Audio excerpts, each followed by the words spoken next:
Bing bop, boom beam, beam bip bop. I think that whole thing got deleted, by the way. Ah, damn. And there's a big man in my dreams, and he's got a large hat. And he comes to me, and he puts out his hand, and there's these like gnarled fingernails, right? Yeah. Really long fingernails. Kinda hot. And he looks into my eyes, and he goes, "You must let me see those Piggly Wigglies." Yeah, the Piggly Wiggly man. Yeah. Hell yeah. So, And welcome to this podcast. We had a whole intro. We did. Now you missed the intro. You missed the intro. He had a little story about a bit of a reading he was doing this morning. And it tied into the movie that we're watching today. In a way, what tied it in? I can't remember. Do you want me to tell the story again? It is fresh. I do remember. No, I remember the story, but you said something. It was story. the bird. The bird. Yes. It was tied book, more to Edgar Allan Poe. Yeah, in the book Of what I was that talking he about. was reading, that he was talking about, basically something about the ravens of Odin, right? And he's having a conversation with them, and then he's just one he raven says, actually. Yeah, he says, "Hey, Brody, say nevermore," right? Right. And that just popped it into my head that the seagull, specifically the seagull, The that one-eyed seagull? it continues to bug him and bother him. Robert Pattinson's character in today's film. Yeah. Welcome. This is the Lighthouse. Where I think we kind of just watched Nosferatu last time, right. and we covered that. And So what we're if just continuing with Robert Eggers? let me. I had the dumbest thought. The Lighthouse, but it's like the lit house. The Lithouse. Because we're like title. smoking. Yeah. The title yeah. of the episode. Yes, exactly. Right. We already talked about this, though. Did we? No. I'm kidding. I'm gaslighting. Shit. But yeah, we Gaslight. we're watching The Lighthouse. Gaslight, gatekeep, girl boss. Yep. I wrote that down. And today we are. Oh, really? For this movie? Mhm. In your notes? Yeah. We took some notes while we watched the movie. We watched it separately. Of course. Last night, but very fresh in my mind. Really good movie. Dude. I honestly am still like lost, and I need to watch some like videos. Maybe watch it again. Well, I have never seen it, but I knew little bits about it. That it mostly just that it's really weird and kind Super of duper weird. abstract. And so I was like, kind of already in the mindset to like pay attention to things. Yeah. So I think that's why it was kind of easy for me to make some connections. Like the seagull. He says it's bad luck to kill a seagull. Yeah. And Yeah. and I also found it very interesting that is what out of up to that point in the movie where they are sitting at that dinner table, and he says, "Saw you quarrel with the seabird outside." And he was like, "Chill on that shit, bro, because it's bad luck." Yeah. And he's like, "Well, it's not my fucking fault that the stupid ass bird," and he like smacks him. That's the immediate. That's like the first thing that makes him turn violent. Right. Yeah, Either of them turn violent towards each other, and I just found that quarrel interesting. against the seabird. I found that interesting. The way that Willem Dafoe spoke to me, it felt out of the time period that everything was kind of set. Yeah. Immediately, I noticed there's a coal engine, meaning that this would have had to have taken place at some point for coal to be a thing. Right. Like coal engines. Yeah. So that means that we are in the industrial era. Right. We're not in 1800s. You can also tell because of the boat that they came on. Yeah. The kind of boat. It's not a ferry, galley, and it's not like a sailboat. Yeah. Yeah. It's not the 1700s. We're talking. This is probably the 1800s. Right. Right. And the way that Willem Dafoe's character spoke was very didn't like feel like old school. Yeah, it was very. Now he's an older character, so you can kind of give him the benefit of the doubt. And there. that is, I feel like that's kind of how it's presented, where it's like, oh, this guy has been here for a while. Yes, you know, so like he is old school. And I think that they purposefully made Robert Pattinson's character not talk a lot in the beginning, and then finally when he does start talking more and opening up, he has like a regular accent. He has like so to me, and maybe I'm wrong, but it sounds like early kind of like East Coast, like kind of American accent, yeah, you know? That's what I was thinking. Like Northeastern, like Canada, like bordering Canada, like somewhere up in like Chicago or some random fucking spot up there. I was thinking modern accent in the sense that he sounded like American. He sounded like early American. Like noticeably more American than Thomas Wake. Yes. Him is like, you could be. Didn't they make a game Scottish, about this guy? What? Oh, Tom. Isn't that Alan Wake? Yeah, it's Alan Wake. I never played that game, but Dude. I watched it way back in the day. Yeah. On like. I couldn't get past like the second, third level, because I didn't know what I was doing. I played it like in that was fucking me with middle Resident school. Evil 4, and then Ramsey was like, "Let me get that shit, bro." Took the controller, was like, "Let me get that shit." Yeah, bro. And my brother wasn't really interested in playing that game at that time. Yeah. So like he never got into it. I was also terrified of Resident Evil 4. Ah, yes. I was young, never played any of the other games. Did you ever play True Crime LA, Streets of LA? Dude, that actually sounds so my familiar. My mother took this game away from us. Yeah, it was like a GTA kind of like knockoff, right? Yeah. Yes. You played as a cop. Yeah. Yes, dude. I 100% played this game. That game was freaking dope. And you can get impounded cars. I need to Google it just to like be sure. I need to like see a photo of it. It was like a series, true crime series. Streets of LA. Streets of LA. That's the one that I played. Yes. Dude. Yeah. I would just drive around in the car and just blast motherfuckers. Yeah. Because that was like the first game that I had played where you could be driving a car and shooting. Yeah. I hadn't really played. Dude, I played that before I ever played San Andreas. Ah, okay. I'm thinking about it now. I feel like we probably had it around the same time. My cousin had San Andreas on his PS2. You know, I honestly don't remember. I never had a PS2. I think my brother had the first PlayStation. We had a GameCube. So crazy. I might have played it on the GameCube. Unlocked memories.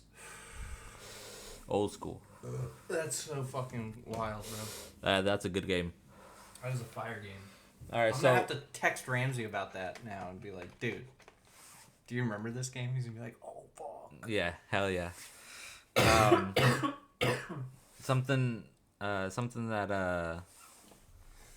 my nephew would. Can you not? Yeah, sorry, my bad. Doing that for attention.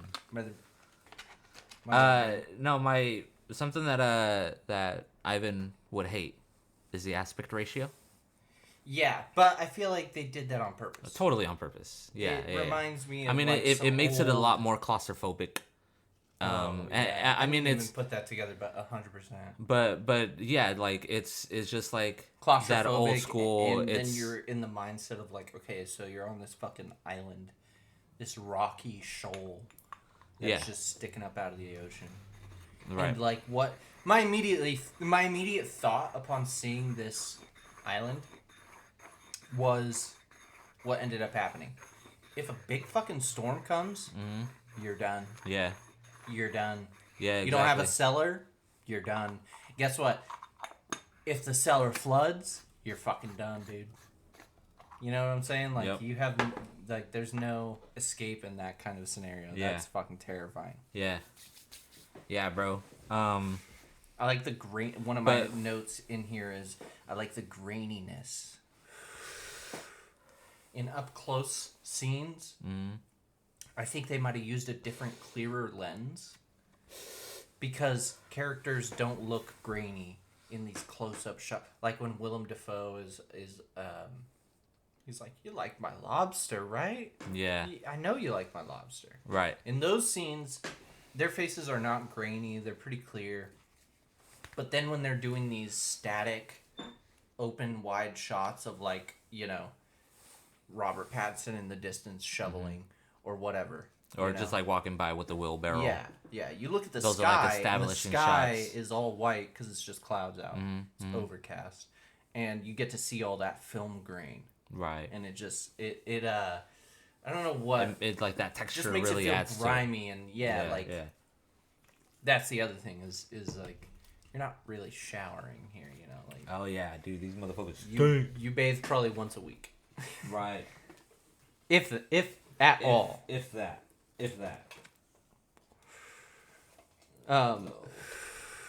My first note is I love the opening shot of the two of them. Just and it holds a little bit. To me, it felt like clearly after they changed the shot and they're showing the horizon and the steamboat fading in the fog. Right. Beautiful shot. Beautiful. Love that. Yeah, I mean it starts with the initial fading shot of holding on them looks like a picture, like an old time, like that picture would be put up in that lighthouse. 50 years, 60 years. When it's like now a museum and like defunct. Right. Or whatever. Yeah, the town expands and now it's like some bigger thing. Yeah, for sure. I don't. Yeah, but I don't have it a holds full grasp on time, but whatever. Yeah, for sure. Yeah, I just mentioned the aspect ratio because I think even Ivan would have to like agree that it does have more value, more purpose. Yeah. Than something like the Snyder Cut. Okay. Would. Okay. Right. Having such a specific aspect ratio. Yeah, because I feel like this movie wouldn't benefit.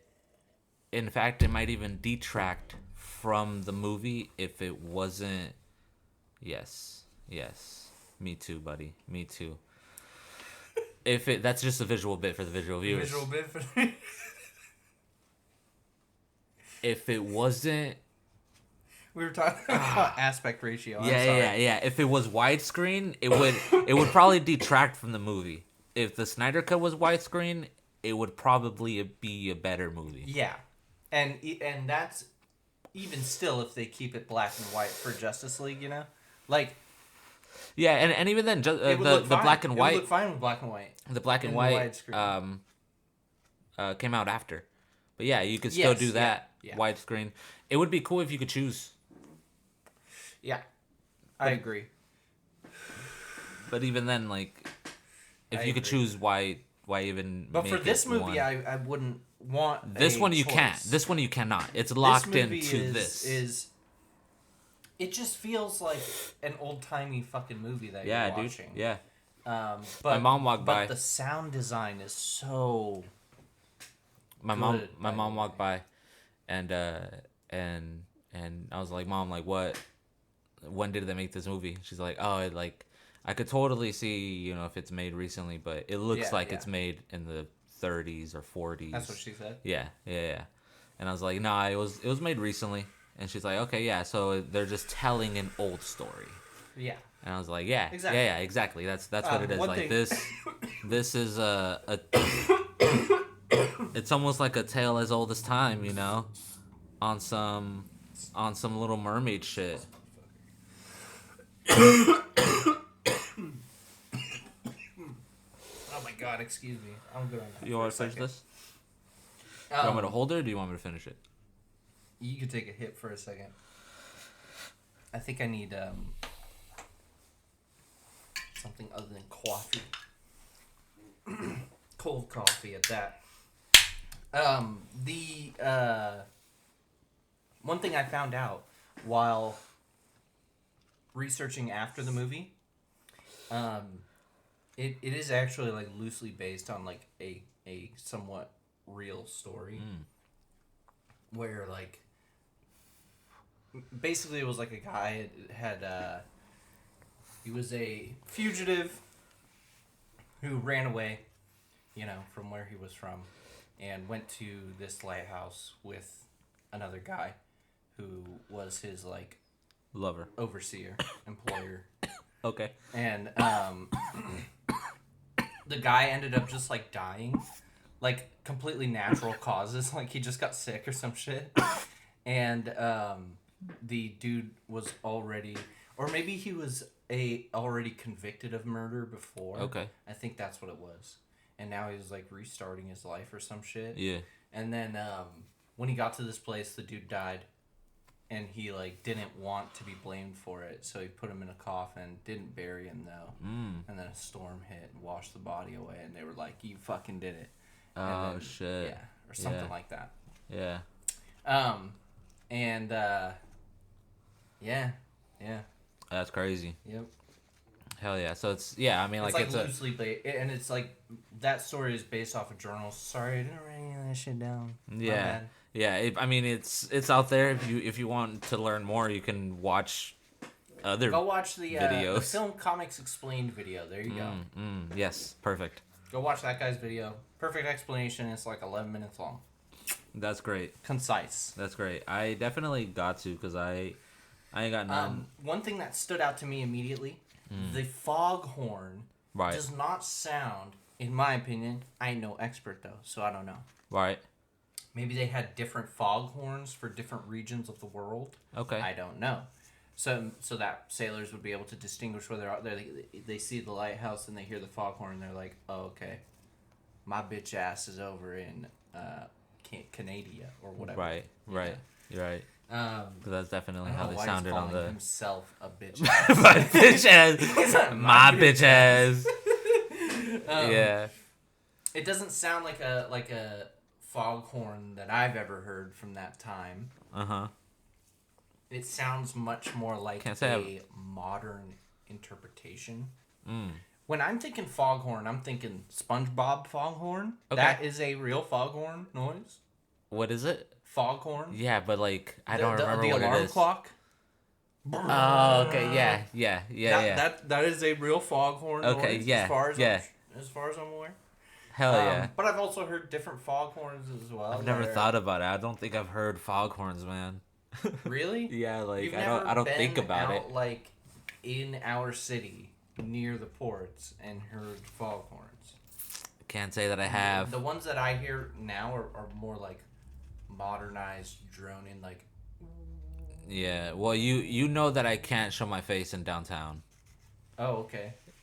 Yeah, right. That's since 92. It's just a known fact. Yeah, since 92, you haven't been allowed down there. Yeah, so it doesn't sound like a natural, normal foghorn of the time, though. It sounds much more modern. It sounds weirdly electronic. Okay. Or something. Yeah. In my opinion. Yeah. I could be completely wrong about that. But it also, throughout the movie, serves the same purpose as in All Quiet in the Western Front. Okay. That is not a foghorn or anything. That is just a part of the soundtrack. But it's just this really blown out fucking it's just this really modern sound, and it's not really what you would expect for the movie. Right. Because it's set in World War I. Right. And that's also kind of how I felt about the foghorn noise. Yeah, it doesn't sound of the time. But in All Quiet on the Western Front, it's the soundtrack. It's a part of the soundtrack, but they do it when tension is building. Okay. When everything is kind of up in the air. Yeah. And you don't know what's going to happen. Right. Just for the sake of understanding what I mean. What noise is this? What noise is this? That's me trembling in my boots when the spooky mermaid starts screaming. The fucking mermaid. Yeah, dude, that shit was crazy. Shit. Hold on. Brother down bad. From all of these opening shots, the ship coming out of the fog and going back into the fog, and the way that the camera kind of just pans slowly, all of it is super duper haunting. it's real like real foreboding is another word I can use. How about I was gonna say prolonged, but that's not that is a word, but I don't. So it's just Yeah, something that I mean that that's doesn't hard. sound It doesn't sound like like it would be from the time, is what you're saying. yeah, it doesn't Yeah, sound like yeah. something from the time. Now that's part of the soundtrack. This is a part of the environment in Right, the movie. right. This is just something that's going on pretty much at all times. At from all what I times. understand. At all times. Which would drive you insane. Seriously. Being isolated, other than one other guy who you don't even know. Right. And then you see his butt. Yeah. And it kind of gets you excited. I have a note in Low-key, here I'd smash. when they almost made out when they were both shit-faced. Oh drunk. yeah, over here. I have a note and it says, "Oops, almost had a gay moment." Yeah. Right before they started throwing hands. They started just fighting. I thought he was gonna do the fisticuffs stance, and they were just gonna laugh it off and be like, "Anyways, you know." And then he was like, just went in for the body shots. Right, I was like, damn, right. that's crazy. Where did I write that down? Oh yeah. I brought up the me other and bro thing, when we almost kiss. yeah. The whole reason I brought up the foghorn though is just that they use that to build tension. Yep. It's such a fucking noise that most people don't hear in everyday life. Right. So, and then knowing in the context that like, oh shit, and this is just what these guys are hearing day in, day out, right, bro, for 4 weeks. And like the way that it's used in the opener, it is almost just part of the soundtrack, as it's like setting the scene and setting the environment. Exactly. But then it doesn't stop, even when it's like more personal moments. That it's supposed to be going on all the time, but I think just for the sake of the movie, they don't literally have it blaring throughout the entire movie, and they specifically choose when they want to have that noise be heard. Right. But but it is kind of implied that it is going on all the time. Yeah, just about That's all the what time. he's doing when he's shoveling coal. He's shoveling coal in it so that it's being powered at all times to run the engine, which is powering the horn. Yeah. So and then he starts like fucking. I don't know what the word would be, like venerating this coal machine, you know, like he starts almost having this this moment with it. I didn't interpret that way at all, but that's actually fascinating now because in my interpretation, let's see, ethereal noise or pissing. Okay, that's one of my notes, but that's actually a very crucial note.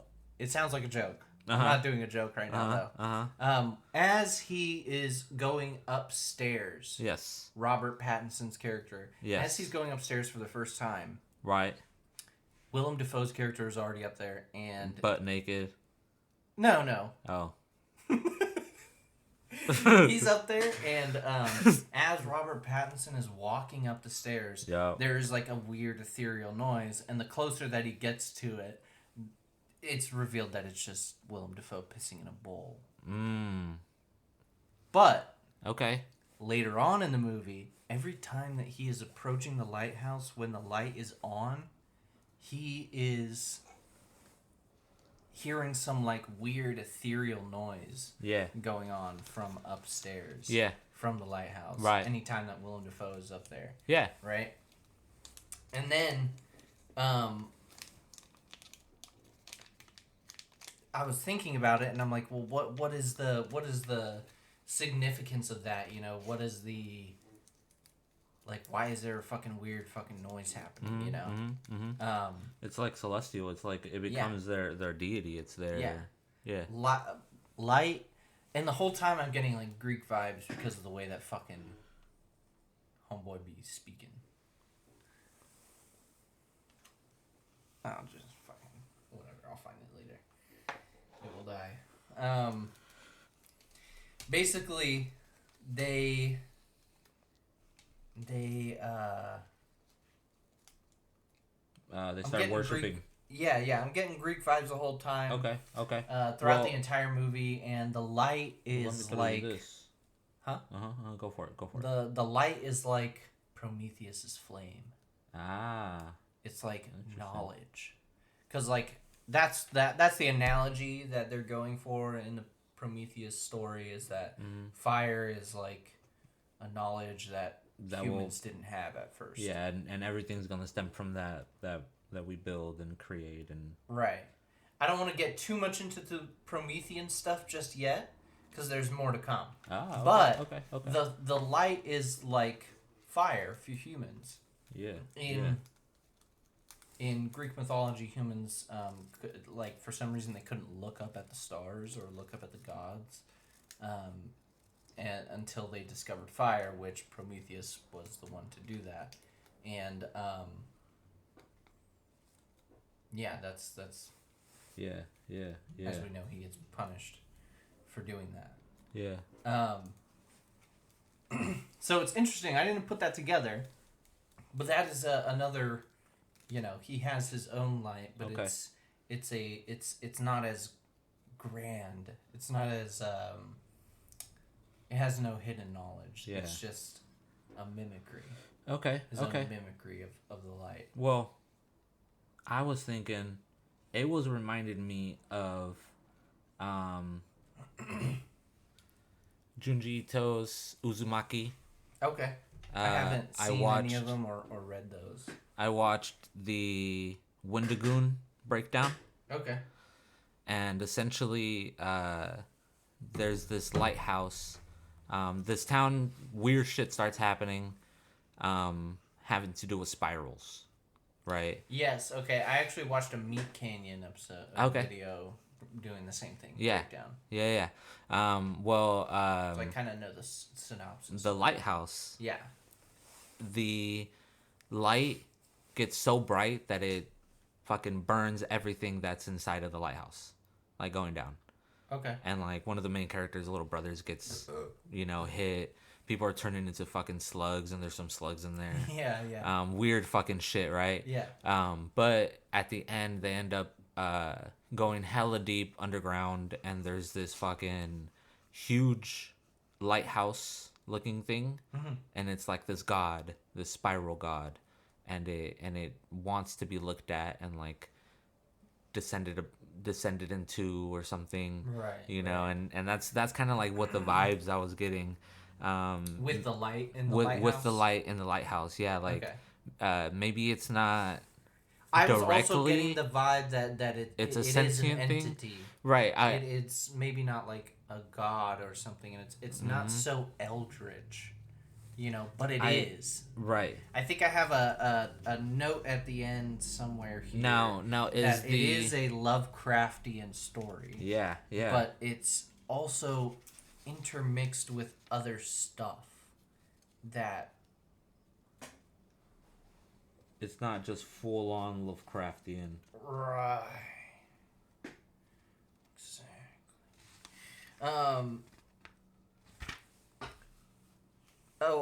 Another right after ethereal noise or pissing? Question marks behind both of those. Yep. Right after that, fart, 5 minutes, 20 seconds. Yes. Timestamp that. Yes. And then very shortly after, second fart, 5 minutes, 35 seconds. In parentheses, considerably more disrespectful. Yeah. Okay, because the first one, he's just like taking a piss. Right. Bro didn't seem to have a problem with that happening in front of him at all. So, he didn't say anything about it. Now it's free reign. Fart, you're relieving yourself. Just let it out, Yeah. That's fine. Yeah. Whatever. But then he barks some orders at him real quick. Right? Yeah. And then he goes to walk out of their room. And then right at the doorway, he kind of pauses for a second, another fart. Right. Now that one is a line. Yeah. Am I wrong in that? I feel like that one is considerably more disrespectful. Yeah. That's definitely like he's setting himself as the dominant. Yeah. Like, exactly. Like I'm the one who farts. Skylar. I was trying to remember his name. Winslow. Winslow. I'm the one who farts. I also thought that was significant that they don't share their names at all. Pretty interesting. Yeah, dude. Okay, so I thought that the mermaid FG was interesting. I immediately wrote that down. I was like, that's just weird to immediately find. You just happen to find that? Yeah. What is that about? He digs for it. Like, if he... Yeah. Was he compelled to do so? Yeah. I think that does add on to the, like, maybe like there's like a mystical... Some sort of, pool. It's like a draw to it. Yeah. Right? Yeah. Oh man, exactly. That's crazy. And then we have the scene where they are drinking together at the thing, and he like pours out the alcohol. I also thought that was very significant. I was like, I didn't write it down, but I do remember thinking like, that's interesting that he deliberately is like, I'm fine. I don't give a shit about toasting, bro. It's just I don't want to drink alcohol. Interesting. Yeah. What were they drinking? I mean, like, did they say? I'm not sure. I wouldn't remember. Yeah. But I was thinking that because I had watched it before when it came out. Right. But I didn't remember most of it. But I did remember that he does end up drinking with them. So watching it again, it was like, oh, this is, there's going to be steps into his descent. Right. And I think in that scene they also say that they're going to be there for 4 weeks. And I was like, that's way less time than I was thinking. Now that's a long time. This is a big ass blonde. Fuck. Yeah. I'm kind of scared. Why? What do you mean you're scared? What the heck? What? Oh yeah. So 4 weeks is like not a long time, right? But also 4 weeks isolated on a fucking island is a long time. That is a long time. That's immediately what I thought of. I was like, oh man, it's just these two guys, and they're like, maybe not super far away from land. Right. Still a boat ride away because it's an island. Yeah. And they had like a little rowboat or whatever. Right. Which was like, I'd be fine with that. Yeah. I'd be okay with that. I wouldn't be okay with what ends up happening. Right. To that. But we'll get there. And then I think this... that creepy mermaid. Oh, yeah. Did that happen? The mermaid statue that he finds. Yeah. Which he was like compelled to like search that little rip. Yeah, my next line is about the foghorn and feeling that it reminded me of the other thing. Well, I was... So I'm like, and then after that, it just says, I think this is when he first takes a drink with them. Alcohol plus isolation equals bad time prediction. Yeah. Oh, yeah, for sure. Like, alcohol is not going to help that. Yeah. But my next line, I couldn't read it exactly, but it does say something about how the shots, all of these single shots, these like these one takes, claustrophobic rooms, but also the ones that move up omnisciently through walls and through floors and stuff. That's very much like voyeuristic. It's very okay. like there's like the Yeah. Interesting. Going from there. Voyeuristic. Uh-huh. Well, I kind of want you to like. What do you mean by that? Like when he's looking through like the. No, I mean not necessarily. I mean, I do get what you mean because as the movie continues, Robert Pattinson is at times like stalking. Yes. You know? Yeah. He's For at sure. one point he's like in the door frame and the door is cracked open and homeboy is like doing something and he bends over and he blocks the doorway in the frame. Willem Dafoe does. Yeah. And then like when he gets back like And he's comes like back horror up, he's movie. gone. Yeah. I'm like, dude, at that point, this is before he has even said anything. Right. About his past. Yeah. I remember at that point, I was like, dude, this motherfucker did something. I was like, this guy is a I was criminal and he's thinking- running away. Because I'm pretty sure in my mind, that's what people would do back in the day. They would, they'd do some bad shit and then they'd be like, oh, I gotta now they're go hella on the land. suspicious, and now they're I'm like, gonna go be a sailor. Yeah. Go I mean, get that on makes a sense. boat and go somewhere far away. I was thinking though that it was almost like he was like possessed, like he wants to, because it was like, oh, no one goes up to the light. That's me. That's mine. Yes. And he's and that's what now he's like started all this is that he's like, hey, let me go take a look at the light. And he's like, no, you're not gonna fucking do that. Yeah. That's what I was thinking. But now, looking back to it does make sense where he's maybe that's kind of what it's almost like it's adding onto his suspicion, paranoia. Yes, even guilt. That's also, I didn't put it in there, but I was thinking like alcohol plus isolation equals bad time. So what? But I was also thinking like that's gonna lead to paranoia. Those two things together, alcohol and isolation, with one other person in particular, that's gonna lead to paranoia, and those people are going to kill each other. Yeah, for sure. And I think that's kind of just what I was saying though with the, at least with like the camera movements, like going up to so I'm thinking specifically. I know what you mean though. There was a scene where it goes from I think it was Robert Pattinson at the bottom. And then it. Yeah, exactly. And it's almost like goes up to it's almost like he's doing his thing, and then he like thinks about in his mind he's like right. He's like, what the fuck is that guy up to right and now? It adds onto like the lighthouse effect. Yeah. Some sort of Lovecraftian idea. Mystery, yeah. It kind of at the same doubles time, his like.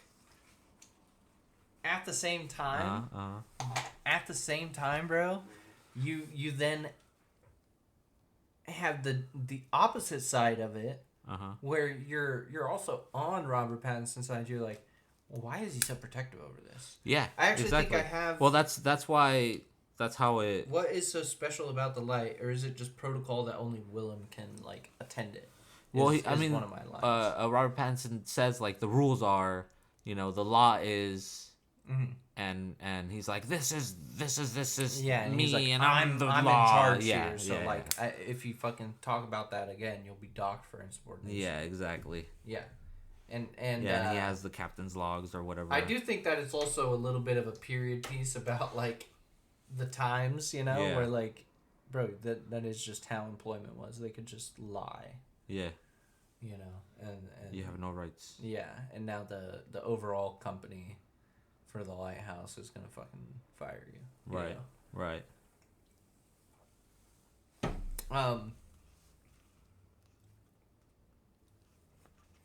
The mermaid was really fucking freaky. Yeah. In the dream. Yeah. Was it a dream? Yeah. Remember, he's like having a dream at first of being in the ocean. He Oh yeah, and it's like swimming to him. Yeah. And then it starts like doing a fucking siren call. So the beginning of that dream sequence was extremely weird. Right. Because he's on the shore and he's walking towards the ocean. He sees a dead body. Yeah. He sees himself. Yes. Right. But I also think that is supposed to be the person that he killed. But also supposed to be the person who Willem Dafoe killed. Exactly. Yeah. Exactly. Right. Yeah. I mean, there's there's bodies out here, right, where he's like, this motherfucker's hella suspicious. This might be somebody that he knows. Yeah. I've done some shit. This might be somebody that I know. Yeah, that's the other thing is that he's super guilty about this person who he killed before.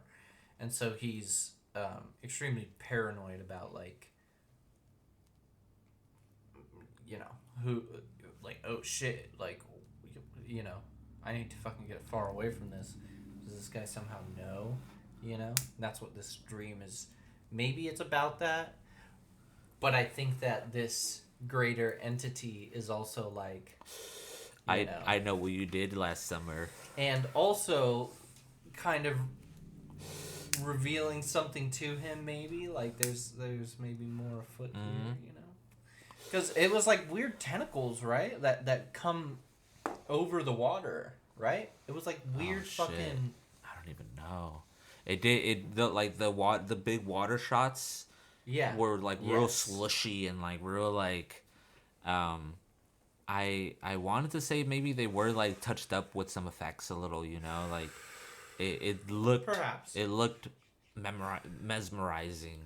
One of the reasons why I say that I got Greek vibes is because of those shots. A lot of the times these shots where like there's ocean in most of the of the shot, you know, and then in the background there is like a cliff edge or something, you know, and it's silhouetted on like a night sky or something. And I don't know why that to me just like I don't know, felt like some old fucking movie shit, you know. Yep. While at the same time feeling like some fucking Greek tragedy is about to happen or something, you know. Oh yeah, I totally feel that on some Macbethian tragedies. Yeah, hell yeah, bro. Okay, two things. Another this fart. man. I don't have a timestamp for that, so my bad. Yeah, you just gotta note it at least once. Robert Eggers. What's his name? The person who created it? Yeah. Robert Eggers? Yes. Master of light. Of lighting? Yes. Yes. Yeah. Yes. So beautiful. But this movie, The Lighthouse, is low-key a place of worship, right? Yeah, I actually was just going to bring that up too. Enchantment in the light is something that I put in quotations. So when he goes up there and it's like and dripping... He says that it was like Saint Elmo. Is that jizz? I think it might be jizz. Right. Jism. Okay. So... But also Tentacle Monster. I'll get to that later. Right. Okay. Yeah, for sure. Willem Dafoe is a shapeshifter. Oh. I'll explain that later. Oh. Is he the mermaid? Nay. I believe that's a different... Okay. I was thinking that the mermaid is connected to the lighthouse. The lighthouse is the mermaid. Sends the mermaid, right? Yeah. Straight jorking it. Dude, at the same damn time. I don't think it's here. I think it might be on this page. Jorking his peanuts. I do have that line. Yeah, right here. I do have that. Hold on. Where am I? Straight jorking it at the same time. Yeah. Dommy Daddy. That's Willem Dafoe. Yeah. Dommy Daddy. Yeah. I actually have at my like fucking end of the thing, I wrote like a couple paragraphs about things that I was thinking about at the moment, you know. Mm-hmm. And one of them is that there is like a very paternal and like father-son relationship going on. Right. I interpret that as what you call it. Prometheus and Zeus.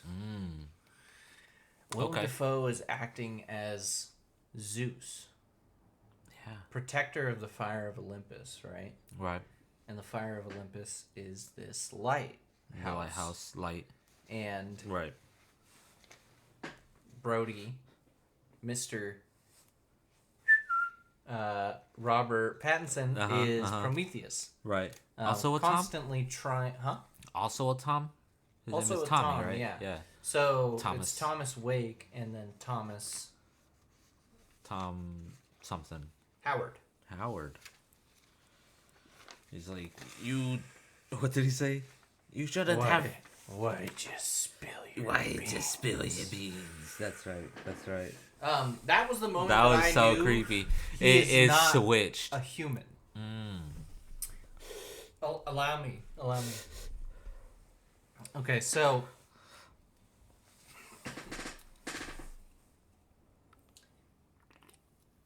Bad luck to kill a seabird. That's the next line that I have there. After Enchantment in the Light, Saint Elmo. Right. He says that there's something special about this light. It's possibly fucking Saint Elmo or whatever, who like first lit the fire. Which is just an interesting little bit of fucking weird lore, you know? Right.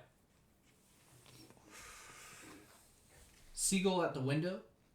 Best leave him be. Yeah. Is what I said. But in that moment, I did think Edgar Allan Poe. Then he's jorking his peanuts. That's when he's actually he's alone in the room, you know? Yeah. Robert Pattinson, I believe. Well, and he's actually jorking his peanuts. He's like in the storage room or something, right? Oh, maybe it was that, yeah. And then he comes out and he looks at Willem Dafoe coming out of the lighthouse onto the balcony, putting on his overalls. Yeah. Right, that's when I said straight jerking at the same time. Okay. They just straight down Did you bad. notice that he was naked at first? He was putting it on. No. He looks up at the light beforehand, right? And is he there he's naked? Fucking naked. I didn't even look. I didn't even see him. And then when it cuts back to Robert Pattinson, he like kind of has like a weird like what the fuck, you know, like kind of disgusted face. Yeah. And then cut back to Willem Dafoe, and he's coming out of the lighthouse, putting on his overalls. Yeah. And then it cuts back to Robert Pattinson hiding behind a building. Right. Hiding behind the shed or whatever. Yeah. That's right. Straight jorking it.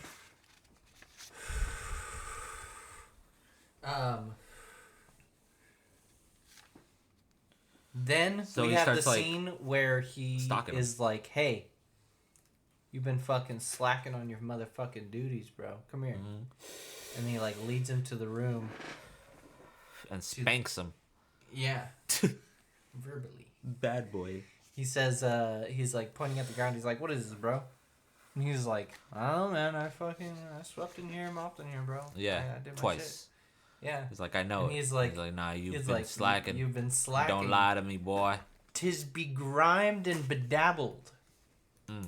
That's what he says. Yeah. He points down at it and he says, "Ye lying dog. Ye lying dog.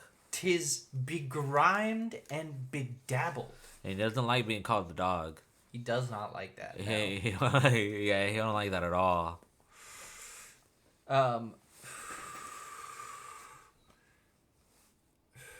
Let's see.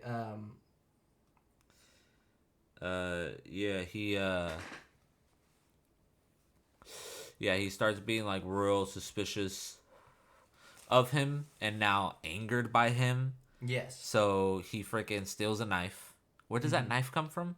What is he doing? Like I think it's like a kitchen knife. Dude. And then like the shot of him sleeping, and he comes out of the doorway, hella creepy. Yeah. Bro's lurking. Yeah, with no shoes on. No shoes on. He comes out. I think that might be a little bit later. I can't remember. Okay. It was somewhere around halfway through. Before he spilled his beans, you know. Yeah. Yeah, because I feel like everything, the movie is pretty steady in terms of creeps, but the second half does get more ramped up in those types of spooks and creeps. Yeah. Yeah, so like part of that first half, it's Willem Dafoe being hella suspicious, but it's also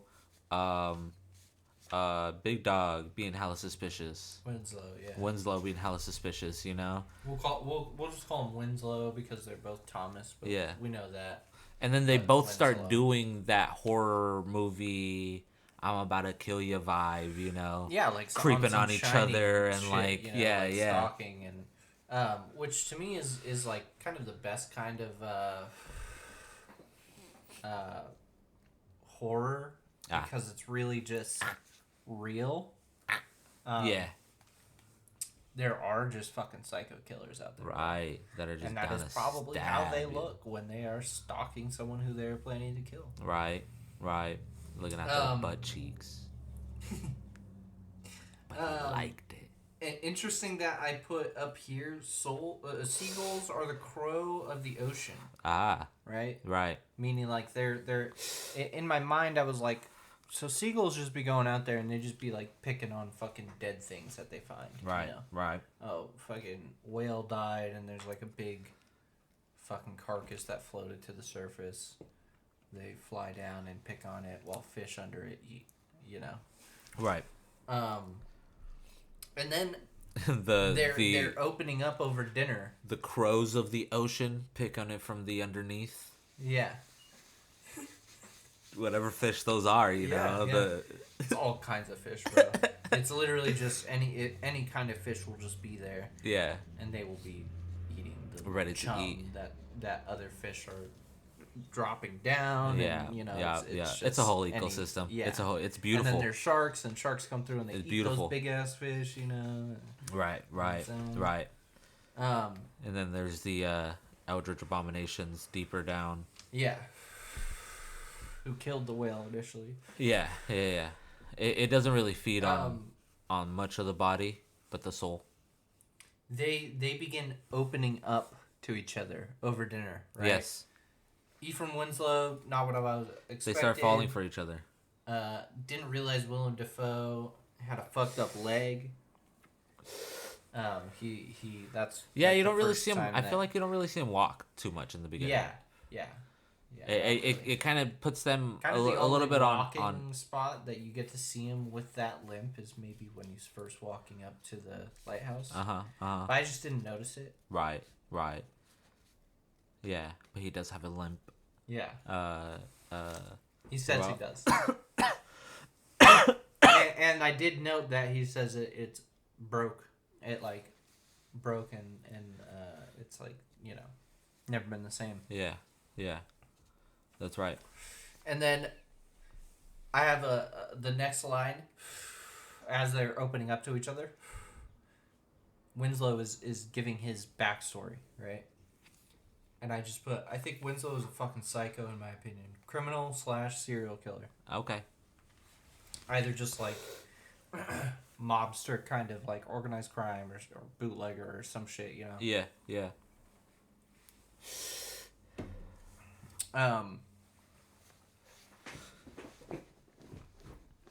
And then that's when Willem, at the end of his story, says, "Same old boring story then, eh?" And I was like, okay, I don't think he buys it. What was his story again? I don't remember. His story is basically just who Winslow was. He's like, oh, I'm from a fucking Canada, you know, logging thing, which isn't false. Right. But he just says his name is Winslow. Ephraim. Yeah. And that's right. And I think he just says same old boring story, as in like, you know, why are you like, at this point I was already thinking Willem Dafoe is not really like a real person or something, you know? Yeah. Like he's like some kind of all-knowing being, you know? In my mind at this moment I was like, he's like a here to like punish or something. You know, he's here to confront him about his past because, as I said, okay, I think he's a psycho, in my opinion. Pattinson's character, Winslow. Right. So I'm already suspicious of him. And he says, "Same old boring story, right?" And then he's like, and then they start talking about seagulls. I can't remember how they bring it up. But they start talking about seagulls, and he says, "Seagulls are souls of dead sailors." That's right. That's right before the water is bad, right? Yes, I believe so. Yeah. And I think maybe this is when he's talking about, like, "Hey, I saw you quarrel with that fucking seagull, bro." Like, pretty sure. Let me see.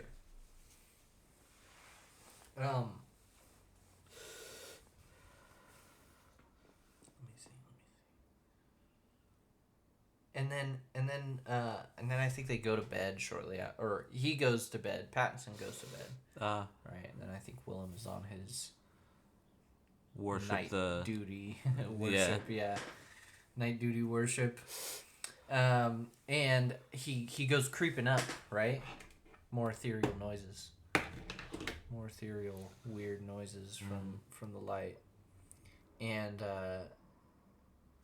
then it kind of like just back to daytime, and homie is writing in his logbook. Yeah. And he puts it away. And I noticed that in that thing. Yeah. the soundtrack was at times really like Red Dead Redemption 2, honestly. Okay. Like some of the I can't explain it. I haven't played that game yet. I should probably play that one. It was like a weird distorted foghorn. I don't know. Yeah, It's just like cool little musical stings. Yeah, for sure. Yeah, that movie is crazy. So in that case, if Willem Dafoe is like that, more powerful like that. Yeah, well, and okay, this is probably when he's getting gooped on, right? Tentacle was Dream or Cthulhu banging Willem. Right. That's what I was thinking in the moment, apparently. Yeah. I was thinking because is there some fucking tentacle monster coming because out he's of the like light and fucking Willem Dafoe? Like, what the fuck? Yeah. Right. I've revised that theory though. He's a shapeshifter. He's a shapeshifter. He's a shapeshifter. So I do think that it was like Jism. I still think like, it was Jism, but he is a shapeshifter, and he is a slimy tentacle monster. Right. Well, again, we'll get into that later. Then he fucks up that bird. He fucking fucked that bird up, bro. Well, who killed the first bird in the first place? I don't know. I'm thinking that's Willem. And now it kind of makes sense if he's. Well, I think why? I don't think he's there to punish this guy. Because he's like, why did you? Yeah, for sure. Why did you spill your beans? You know, like he didn't want to hear that. Now he has to kill him. I think that okay. When I say he's here to punish him, it's the wrong word. He's here to judge him. And he is here putting him in the exact same position that he was in with Winslow. He's putting Howard. We'll call him Howard. Right. After it's revealed that he's lied about his past and everything. Yeah. We'll just explain the shapeshifter thing right now. He's Poseidon's son. Oh, that's why he. Proteus. That's why he. Who in mythology has the ability to shapeshift, and his lower torso becomes like sea creatures. Tentacles and shit. Yeah. Maybe a little fin. And to me, the backing of this, he invokes the name of another son of Zeus in the scene where he's upset about the cooking. He goes, "Hark!" Yeah. And then he says some random shit, and then he says, Poseidon. Triton. Yeah. Triton strike you down. Dude, I have a fucking it goes hard as hell. Yeah, I have dude, a like quote how somewhere. like this guy Willem is one of the only people that can pull something like that off. Dude, he was straight up as fucking what's his name says, Captain Ahab wannabe. Basically, is what he said. Yeah, yeah. Like you are literally a stereotype of Right. the time, but it's in character and it's kind of funny, but it's also like, but he pulls that shit off. He does pull that shit off. Hold on. Well, I mean, Willem Dafoe pulls it off, but it is like, again, like it's piggybacking off of the idea that he is this old school motherfucker. Okay, so But it's because he's Triton is who Willem cries out to when he's mad about cooking. Triton is like a merman. Yeah, so Triton is like a merman by the way, and that's kind of what I was thinking. The mermaid is like a siren. So these are just like literally like Greek mythological things. yeah. Willem also says that his former partner went crazy talking about mermaids. Yeah. And sirens. Yep. Yeah. And I found out one of his other siblings is a shapeshifter named Proteus. Anyways. So he calls out to his brother. Yeah. Not outwardly a Lovecraftian Cthulhu creature. Right, okay. But it is still kind of in that vein of like an ancient god that these things are like lost to time. Yeah. Or whatever. Yeah. And, washed up on Willem shore type Dafoe shit. Is basically, and another reason why I say this is as he is at the penultimate fight between them, he gets on top of Willem Dafoe, and he goes to like punch him once, right? Yep. And then it turns into. Is it the mermaid first? Well, no, I mean, I think it's Robert Pattinson is on top of him. Mm-hmm. And he's like about to punch him, and it turns into the mermaid, and Right, then it turns into the Winslow. No, that's right. It's Willem Dafoe on top, and it doesn't turn into anything but the tentacles behind him. No, he's not on top, because he shapeshifts into several different things. It's three things. I remember that it was. That's right. It's Willem Dafoe as a mer person. His true form. Yes, like his true form is like human body. He and turns then from into his legs down are tentacle monster. Right. So maybe why you think of him on top is because there's tentacles behind from Willem's POV. Yeah, looking up at Robert Pattinson, and he has he's the laughing, tentacles behind him. and then tentacles come out because he's doing his true form. But he has like coral on his head and like too, and right, like on barnacles. his chest Yeah, for sure. And so that's like his true form. Yep, it's like it's literally like a Proteus monster. Yeah, but like Proteus, the son of fucking Poseidon. You know, I think that he Proteus created the environment to judge him, right? Okay. He gave him all the tools. He was like, "Hey, be nice to the seagull. They are the souls of dead sailors." Right? Yeah. And then he disrespects that, and he's like, "So what the fuck, bro?"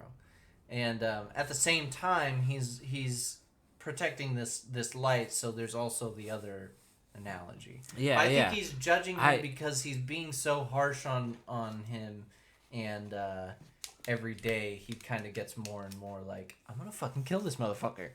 About Willem Dafoe.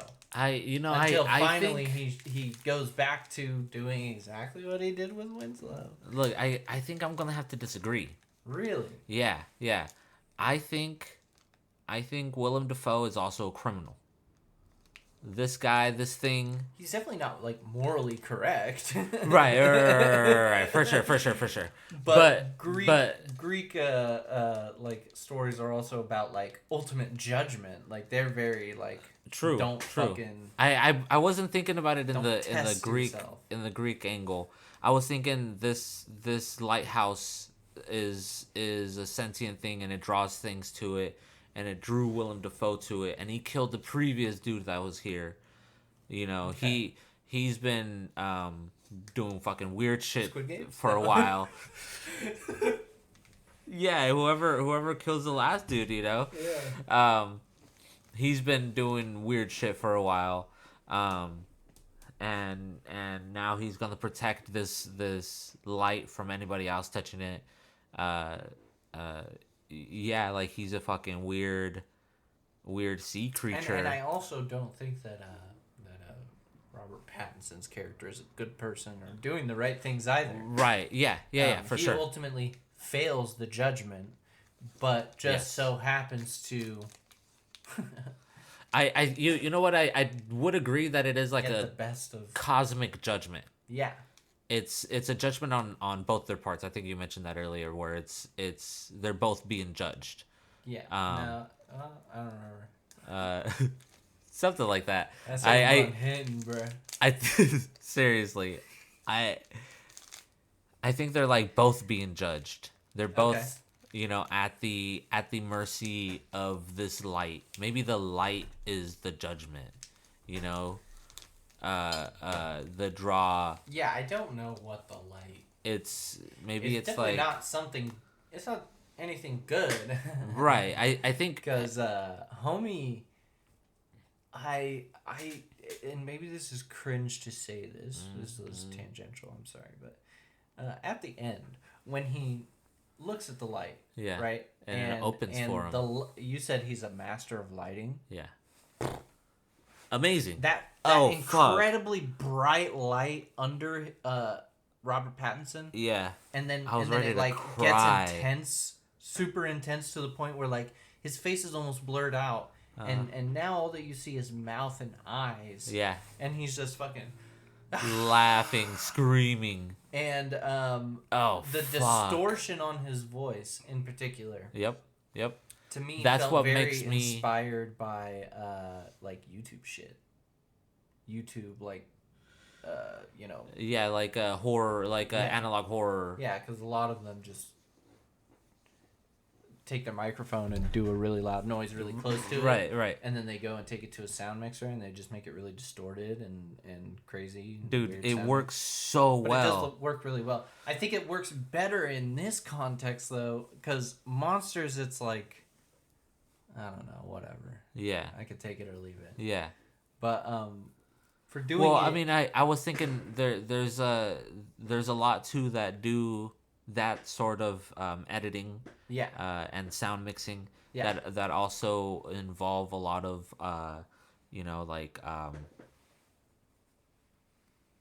what's the word that I'm looking for, like ethereal, like otherworldly, that's also what I got from that scene, though.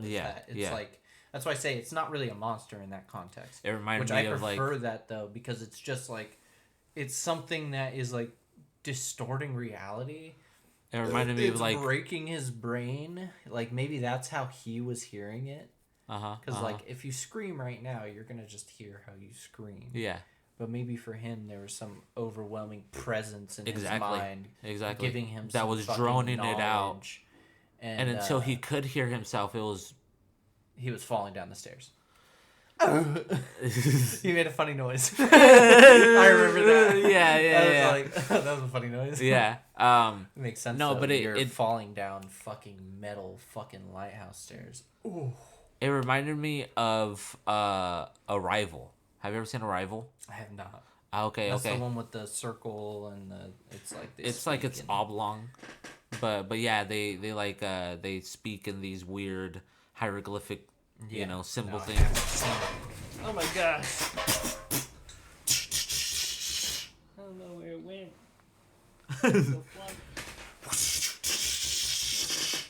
Should we pause? I don't know. Yeah, let's pause. Hold on. Okay, what were we talking about? Sorry, there was a distress. Yeah, technical difficulties. The big bright light distortion.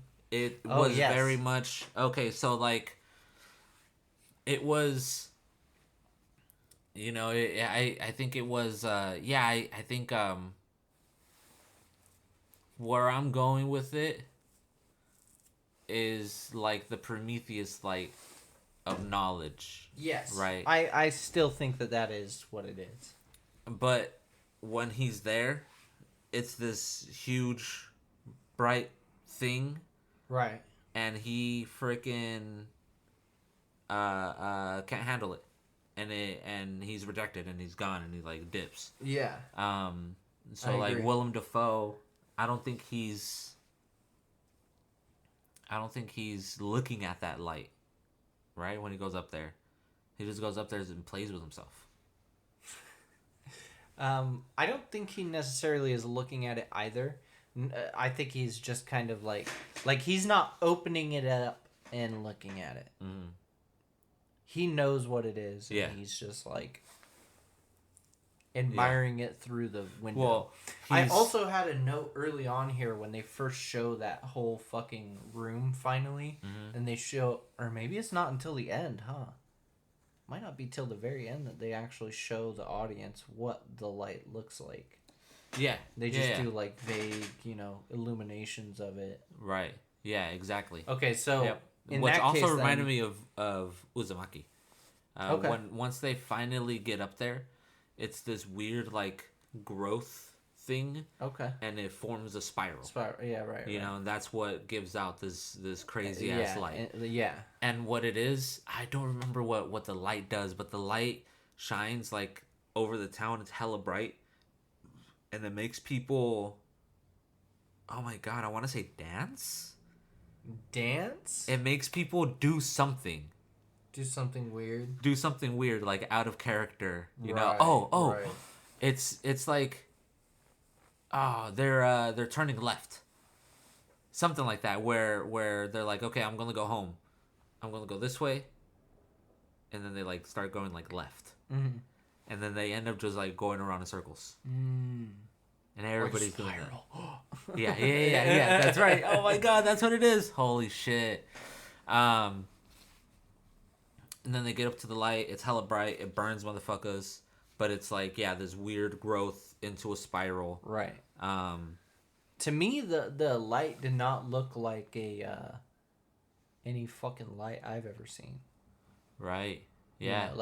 Lighthouse light is specific. I mean, it looked really beautiful, but it reminded me of like a freaking room of mirrors. Yeah. You know, like what are those? Also, called? just the reason why I have like fucking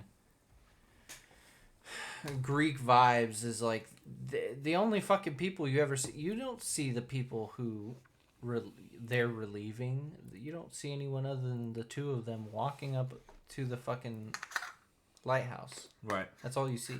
Yeah. You don't see anyone else. And they come on a boat. That's right. And then the boat disappears. It just disappears into nothing. Yeah. That was the fucking. That was the ferry in the River of Styx or something. Exactly. That's exactly what I was gonna say. Yeah. That's exactly what I was gonna say. Yeah. That's good. That's a good theory. So that's also just why I get like Greek. Yeah. Hell yeah. Mythos No, I feel vibes that. in general. That totally makes sense. Yeah. Yeah. And like following the themes of it, it would be like punishment, maybe for both of them. It's it's like a penance. Right. But yeah, I fucking love. Dude, that was crazy. All of Willem Dafoe's monologues. Yeah, dude. He's real. I don't remember where I wrote it down in here, but I swear I wrote down a bit of his thing. Have you ever heard of keel hauling before? At one point he says, fart 1 hour, 6 minutes, 20 seconds, by the way. Keel hauling. Have you ever heard of that? That's probably the one where he's creeping. I think it is. That fart. Yeah. And he shoots him away with the fart. Yes, it is. Yeah. It is. Yeah. Yep. Keel hauling. Do you know what that is? No. He tells him, he's like, something, I'll give you a real keel hauling when he shoos him away. Keel hauling is when they would basically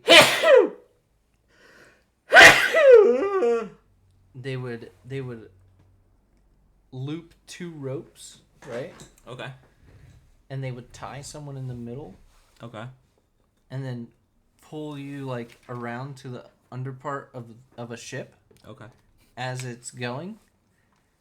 And you just get scraped against fucking That sounds terrible. barnacles and stuff that are on the bottom of a boat. Right. And the blood attracts fucking fish and stuff. So you just get eaten. Yep, you just get eaten and you drown. That's disgusting. Yeah. That's pretty crazy. That's pretty crazy. Willem Dafoe's shot where he is doing spotlight eyes.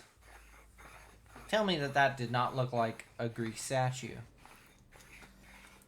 Yeah. Yeah, for he's sure. He's looking up and his hand is here. 100%. And then he's like...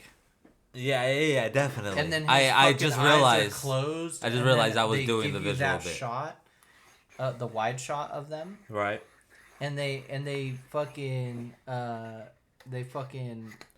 the wide shot, his eyes open, and they're spotlight eyes. Yep. And that's after he tells him the truth of who he is. He hasn't told him everything yet, I don't think.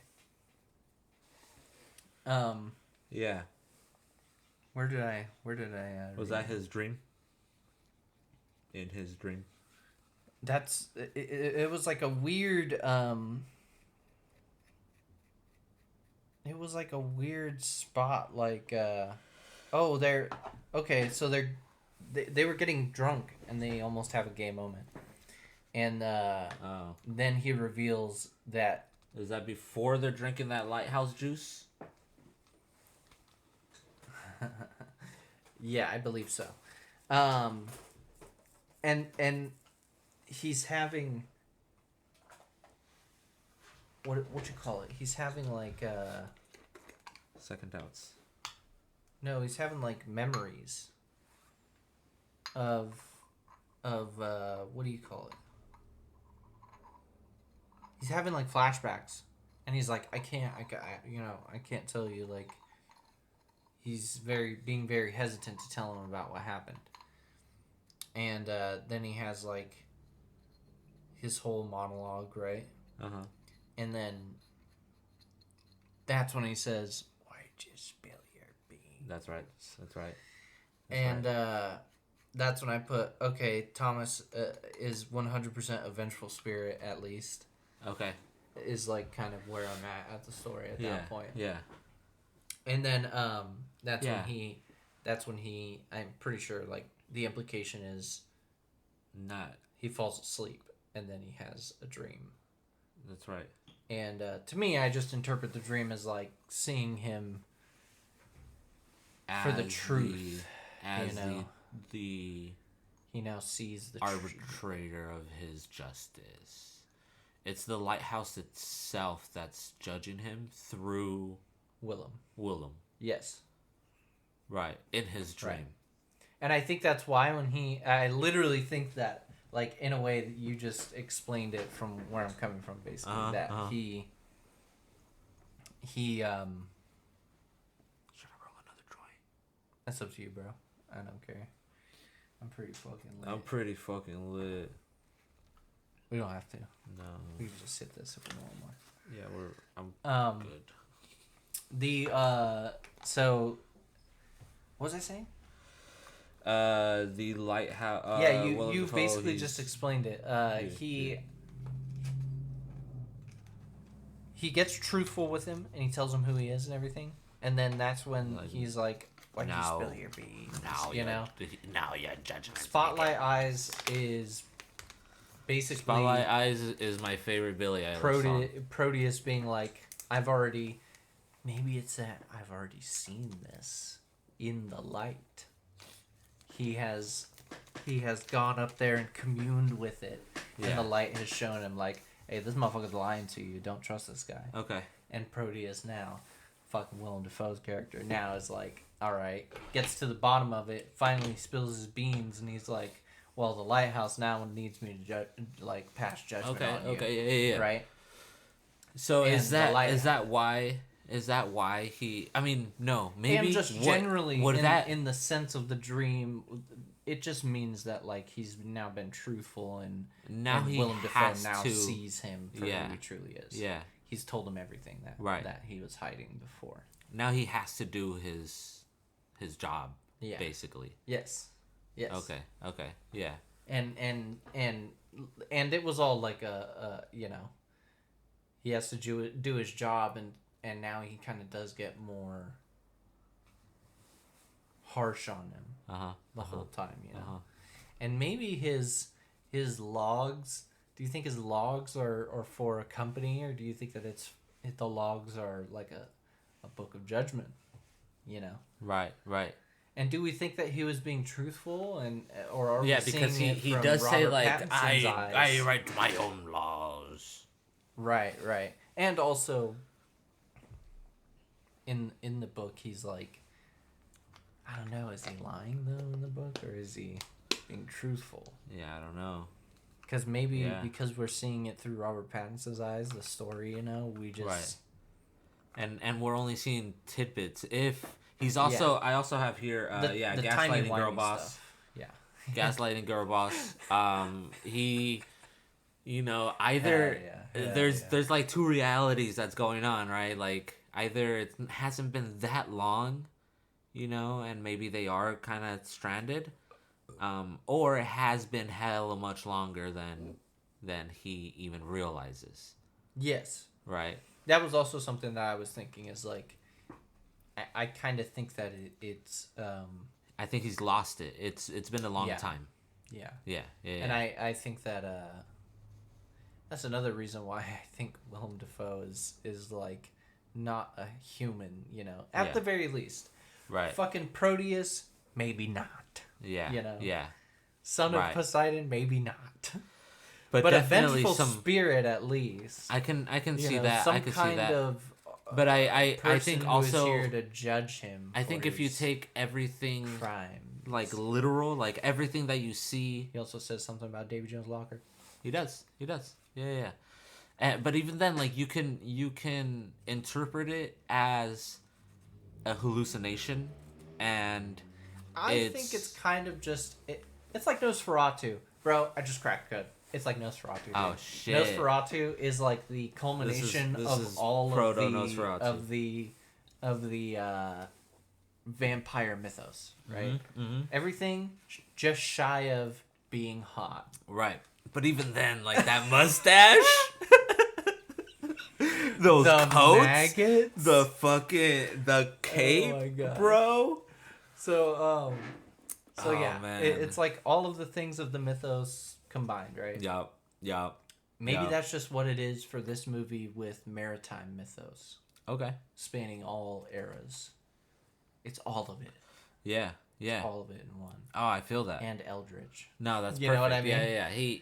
Yeah. It's just a crazy amalgamation of all of the. Oh my and God. I think that's why it's also a Lovecraftian movie. By the way, is because of the weird time shit. Yes. That's and so on the nose. I was also just thinking like, the whole unknown great fucking of the ocean. Yeah. That's definitely some there's bound to be some crazy ass shit out there. Well, maybe that's what the light is. Maybe it's not the flame of Olympus. Maybe it's just like the knowledge of the ocean. Yeah. Yeah. There be dragons. Have you ever heard that? No, I don't think so. It's like an old thing. They would put like dragons and monsters on the edges of maps. Like we don't know, so it's dangerous. Yeah. Right. In Civilization, you start off only knowing this little tiny little space, and then you like expand. On that map, there's like dragons and like. That's dope. Yeah, it's cool as hell. It's dope as hell. I love that game. I can't play video games right now because my RAM. How fucking dare you? I need to get new RAM sticks. And I need to Google and figure out how to do it. I kind of looked it up already. It's not too hard. But that's scary. Yup. That's scary. Yep. Hopefully they're easily accessible. I haven't even looked yet. Yeah. Ivan's are pretty easily accessible. Yeah. He has on the side you just like take off the panel. Yeah. And there's like little slots or something, right? Yeah. Yeah, there's okay, yeah, so this motherfucker, right? Together. This motherfucker, right? Yeah, exactly. He did the Northman. Yeah. Is the Northman like the same thing? Just kind of like yeah, all of the Nordic like Viking. for sure. And I mean, like it leans into the action. More, yeah. Yeah, it's definitely more about. It's a Viking movie. Because I feel like it and not right.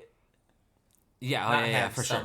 Oh, dude, there's really dope scene where a dude throws a spear and he freaking catches it and throws it back, and camera catches it. Oh, sick. Anyways, nice. It's Skarsgård. It's not Bill, but okay. Alexander. Is it the one from Vikings? You know, it just might be. Yeah. Let's see. But there is a lot of mystical shit, right? It starts off with the ravens of. Oh, okay, no, but it's okay. Damn, how many of them motherfuckers it is there? There's like 6 of them, man. Damn. Including the father. Do you know who the dad is? Yeah, the dad is my desert, my dune. Yeah. Yes. My rockets. Yeah. Yeah, I weird love that fucking guy's floaty voice. guy. Oh my god. I love his voice. He's such a good actor. You know who I never knew that he was until I was older? Huh? He's fucking Will Turner's dad. Yes, he is. He's yes, Bootstrap Bill. He's Bootstrap Bill. I don't know what my accent was. It sounded like it works. The guy with one eye. Ah, okay. Bootstrap Bill. That's who I was thinking of because he's the one who. They're the ones he's who the tell guy the that story. introduces. Yeah, hell yeah. It's the bald guy, and then the dude with one eye is the hype man. So he's like, "Oh, y'all, you don't know about the curse of Bootstrap Bill," and they're like, "Yeah, I don't remember what he says, but I remember specifically he says, so they tied old Bootstrap Bill up to the cannon by his bootstraps," or something like that. Yeah. Hell yeah. Yeah, And dude. the other He's guy in the background, freaking he's like, "What's bootstraps?" Skarsgård. Yeah, dude, I love it. Have you seen He's Fishman. Oh my god. Yeah, he's also Nosferatu. He's freaking Nosferatu. Bill Skarsgård, his brother. Yeah. Anyways, role reversal play. Donnie Daddy becomes Dude, when they just real quick tangent because you're saying that. I think I wrote down here when they were having the argument about the lobster. I was like, "What are they doing? Husband wife RP now?" Yeah. They're like, "Oh, I can't stand your cooking." Yeah, exactly. Like, I definitely. I know you like my lobster. I did it as a joke early when he like looked at him, you know, and he like kind of did this whole face thing. Like, and he was even lit with like a specific like you know like it does look tender, you know. So I just did it as a joke, but then like they started arguing like a fucking married couple. Yeah. I think that is also something that would turn people off from this movie, like Nosferatu with how sexual it is. Yeah, it's weird. But I don't know. Maybe I'm just think weird that because to me, I'm like I don't fucking care. Yeah, I don't know. I mean, like it adds to it. It's like another level of like. I mean, think about it, bro. You're there for more 4 texture, weeks, and you're fucking depressed, and you're drinking alcohol with your random guy who you don't know. Right, exactly. And then all of a sudden you find out, seems like the boat never came. Who knows how long we're gonna be stuck there. Yeah, exactly. And there's a big ass storm. It's gonna get a little weird. Yeah, it's we're gonna start dancing, and then we're gonna start fighting, and I might just. And we're like tenderly slow dancing. You know, I might just have to. I'm singing in your ear. I was like thinking, I was like, hard. That must be weird, because these are like 2 presumably straight guys, right, who, you know, are holding on to each other, fucking slow dancing while one of them sings, and you're like thinking of your lady or thinking of a woman, right, or maybe a mermaid, and exactly. You know, how do you? I mean, I did just see that mermaid and touch her nipple. Yeah, but was she real though? I don't know. I was thinking, right? Because You there's can also the interpret it argument as that it's all a hallucination. it's all just hallucination from isolation Right, on a right, island, and right. you're like you've been working around people who are like superstitious, and they're like, "Oh, you laddie, once upon a winter's time, I was stranded with me and me crew," like, No. and that's kind of like what Willem Dafoe's character is he's like kind of full of fucking shit, maybe. Yeah. But it's Yeah. hard to know. Well, You I never think know. Maybe he was. I mean, that's true. I was thinking he's also trapped there. He's stranded there. Maybe not in the sense that he can't just get on a boat and leave. Yeah, but like in the cosmically sense that- he's stranded. Or just also in the realistic interpretation, he's just there's no other prospects for him in life. Yeah, yeah. And this is where he will live and die. And that's Right. what that's like maybe how you can interpret that is that one story he told about a different guy who like got stranded there, and he was like, yeah, the motherfucker, they didn't find that dude till the storm was over. He was dead, bro. That guy died here. Yeah. And he's like just kind of like existentially thinking, fuck, bro, like I'm going nowhere in life. I just get drunk on this island and work this lighthouse. Yes. Correct. And then this other guy gets there, haven't done a bad deed. Now he's like mentally unwell, guilty conscious, Super guilty. Yeah, super guilty. Like, so he's losing it, major isolation, and not just that, but like time period to live in. Yeah, not the greatest. Not the best. To me, it was maybe giving not the like worst, but also late still 1800s, like 1880s to like 1900. America. Yeah. Or American man. Yeah, really. like North American, And that's also like, oh, we don't believe in somewhere on the eastern coast. We don't believe in fucking ghost stories from the fucking ocean or whatever. Yeah. I don't know how any of that kind of stuff would go back then, Well, I don't know if that was if I feel like that was something that you would specifically hear in sailor culture at the time. Well, I You're got not that. gonna hear about that if you're some city slicker or farmer. Right. I got that from the previous guy having gone. He got like, I forgot exactly what the wording was, but like he went crazy talking about mermaids or whatever. Yeah, he said like, mermaids, sirens, and I think he says something about the light. Yeah. It was like that there's something in the light. There's something in the light. Something like that. Well, that's like the mainland. Like, okay, you're crazy, obviously. Come back. Like he okay. He went out there and he's like, guys, there's like something in the, and it's like, oh yeah, that's why they need somebody else. That's kind of like what they implied, right? Didn't he die there?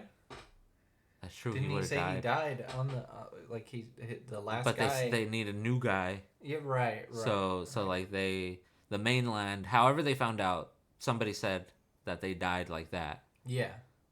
Going crazy about this. Yeah. The mainland doesn't really care to believe like, yeah, people die out there or whatever. Yeah. So they send somebody else. Well, but you've also got to think that most people during that time period are also going to be like, wait, so I'm going to go work as a lighthouse guy? Yeah, sure. And he said the higher pay, the further out you go. This one is pretty fucking remote. Yeah. In comparison to most lighthouses. Most lighthouses are very close to shore because to a town. That's what they're for. Yeah. To be like, hey, watch out for this. What are they watching out for in the middle of nowhere? Right. I mean, maybe there is just like a rocky area all around that. Well, yeah, it does look like it's incredibly rocky. I think that the ship stopped a little ways off, right? And then they got in like a rowboat. They had to walk over like these fucking big ass rocks. Yeah, they had to like rowboat over and then climb up. Yeah. So maybe it's just that, but either way, point being, It definitely. I still don't think many super people are isolated. jumping at that job opportunity in particular. Yeah. True. They're gonna be like, oh, I'm gonna be on like a like, you know, 200 square mile, I don't know, right. Island, which is off you the know coast, a fucking boat. off the coast like of East Coast America. Like, yeah, sure, I'm down. it's a East Coast 45 Canada, to sure, an I'm hour down. long boat ride back. Yeah, it's you like know? not that far. It's manageable. There might be a storm, but like three hour you'll be safe. It's like a layaway. proper island, you know. And then compared to, hey, you're going off into the middle of. Hey, bro, Honestly, you're out there. Hey, pays good. We might not get out there, in time. Yeah, But we'll send a boat. you'll get home, bro. We'll send somebody. You'll get home. And like, not many people, I don't think, would be jumping at that opportunity even back then. Right. So, you know, it shows the desperation. Yeah. I don't remember what you were saying that made me think of that, but like, you know. Yeah. Just the whole setting. Right. I don't My remember. final thing about the Prometheus stuff is when he finally sees the light and he falls down the stairs, we get a sudden, you know, he presumably lose consciousness. Yep. Right? And then wakes up, pan shot on him on a rocky island with no buildings. Did you see any buildings? I didn't see any fucking buildings. I don't remember. And they kind of dragged that camera out a ways away to see a pretty wide shot of the whole, That's true. you know, landscape around him. And what's happening? His guts are being eaten out by seagulls. That's right. On some fucking. Does Prometheus get punished in That's right. Greek mythology? Isn't it like a? By eating, I think it was his liver. It was his Maybe liver. It was his kidneys or something. By an eagle. By an eagle. Something like that. And then they would grow back. Yep. They and would then grow be back then the come next back. day, and they would come Yeah, back. Yeah, yes. for sure. And By Zeus, he was getting and he was punished. chained on a rock. Yeah. That is definitely chained a on a rock or deliberate stranded on a rock connection. in the middle of the I don't even ocean. know why I didn't even think about that, but that totally makes sense. And he's like, It's not eagles, but and that seagulls. even you know, that or that shot. It's not. Yeah. It's not Even that eagles. shot is like this like beautiful Greek statue.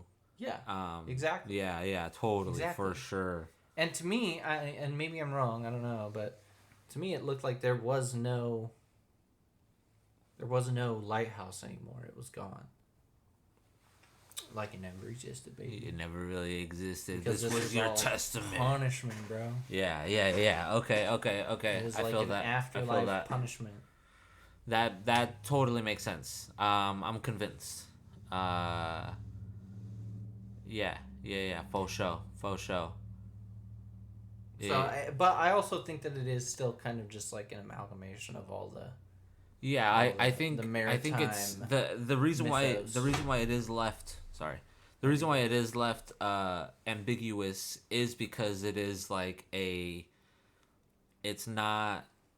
It's also not just one a stereotype of maritime like stuff in general, especially when what's his name? It's like fucking Captain Ahab shtick. Like he's literally like for sure. It is befouled. What did he say? Begrimed and befuddled. You know? Like, what the fuck? Right here he's just I hate when that happens. What is that? Called him a bitch. Yeah, somebody called him a bitch. That was funny. Drinking that Lighthouse juice sounds like parody. I found out from a YouTube video. Apparently, it's like turpentine and honey. Yeah. The honey is just there to make it not taste better. so terrible. Right. Turpentine. You could get drunk off of it, and it doesn't. I don't know if it's You should. alcohol or ethanol or anything like that. I think it's. You definitely shouldn't. It's like, you know, I don't know what it is. It's just one of those old timey like. I don't know. I don't even know. have no idea. I was thinking like that's just a chemical. That's like him. That's him completely giving himself to the. What did they say? Monkey. That's almost like if he. I don't remember. That's almost like if he is being one step. Yeah. Monkey juice. I don't know. Yeah. I would call it monkey juice. Why? I don't know what they call it. Something. Monkey hoon or something. Yeah, I think something. hoon is like alcohol, but I don't know. Yeah. Hooch. Yeah, Monkey hooch. Yeah, and they bang the chest. At one and then point, Birdman. I can't remember when this was, but at one point, the wind sounded like less like wind, like they were indoors, but the wind outside sounded less like wind and more like fucking women screaming. Yeah. And I was right before like that the is big. how you get, like stories about sirens. Yeah. You know, there's just some guy and he's in the fucking lower deck of a ship. And the wind is just filtering like, through a specific way. Yeah, oh no. That made me act. God damn. She calling for me. The other guy in the bunk bed next to him is like fucking terrified. He's like, bro, how are you getting horny right now? No, this can't be it. He's like, I don't. Yeah, he's like, I don't know. He starts kind of half asleep, right? So like it mixes in with his already occurring wet dream, and the person in his dream is singing that. So he wakes up and is like, oh shit, it's real. She's calling me. Yeah, but it's only the wind. Goddamn it's actually farts. It's those fucking farts, bro. You think he's gaseous because he's a weird sea creature? What was he saying? Oh, maybe. He's extra gaseous. He tells him at one point when he's saying something about his, he's basically like fucking putting a curse on Robert Pattinson. He says something about his innards being filled with something like gelatinous or some weird word like that. Yeah, he went hard for sure. He said at one point something like, "What mad protein or what proteins in a man's mind could drive him to go mad? I know not," or some shit like that. And it's like, what the fuck did you just say, dude? What did you just say? Yeah, I was like, I just wanted to applaud him. I know, like Willem Dafoe. And when he's rambling and he's like goddamn farts and all that. Yeah. Then Willem Dafoe says something back. And I think I can't remember exactly what he's saying, but thoughts. Something about his past. Thoughts. Something about his past. Willem Dafoe says something like, yada yada, and then he says, "But you ain't got the sauce to admit it." I was like, oh. Yeah. I can't remember what he was saying about his past. But... yeah, that does sound familiar. You ain't got the sauce to it. You ain't got the sauce. That's the only thing I have quoted, and I can't remember what was said right before that, though. Usually I'll be able to remember. Yeah. Man. Yeah, that's the one, yeah, I just remember him saying, and those thoughts. You goddamn thoughts. Yeah, that's pretty good. Willem's monologues all feel like old play / Captain Ahab, as Winslow already said. That's one thing I wrote down. Yeah. Also, if you're participating in a friend game show... So it's like a mimic, just... Oh, this is super tangential. I started reading it. I was watching on HBO Max, and they have ads now. Yes. So I got an ad. Also, I'm just going to read the line. Yep. And then everyone can understand. Also, if you are participating in a friend's game show, you need real friends, bro. I didn't realize it rhymed as I wrote it. Yeah. Bars. Yeah. Bars. Do you know what I'm talking about? No. Friends game show? There is a game show on HBO Max now that's like all of those years of watching Friends has paid off. Okay. And it's a game show about friends. But it's on the set of Friends. Yeah. Hell yeah. Fucking kill me, dude. Didn't the one guy just overdose? He recently died, yeah, like 2 years ago. Money! You know, just Mr. Krabs running that boat over there, is he? Right.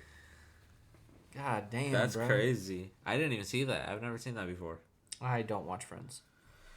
So I I don't even know used why to, it's advertising. back in the day, a long time ago. I'm not one for like nostalgia. Here's Nostalgia show another like that. reason why I think that Willem Dafoe is not human at the least. He buried that dude. And he went and grabbed the fucking key after halfway burying him. Yep. All covered in dirt and shit. Right.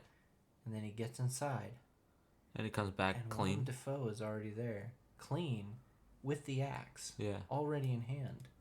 Yeah. And he put a pack of cigarettes that he clearly ran out of. He ran out of those cigarettes. He had no more cigarettes left. Right. How did he get those? I did kind of figure he probably just had it in his case, in his chest. Maybe.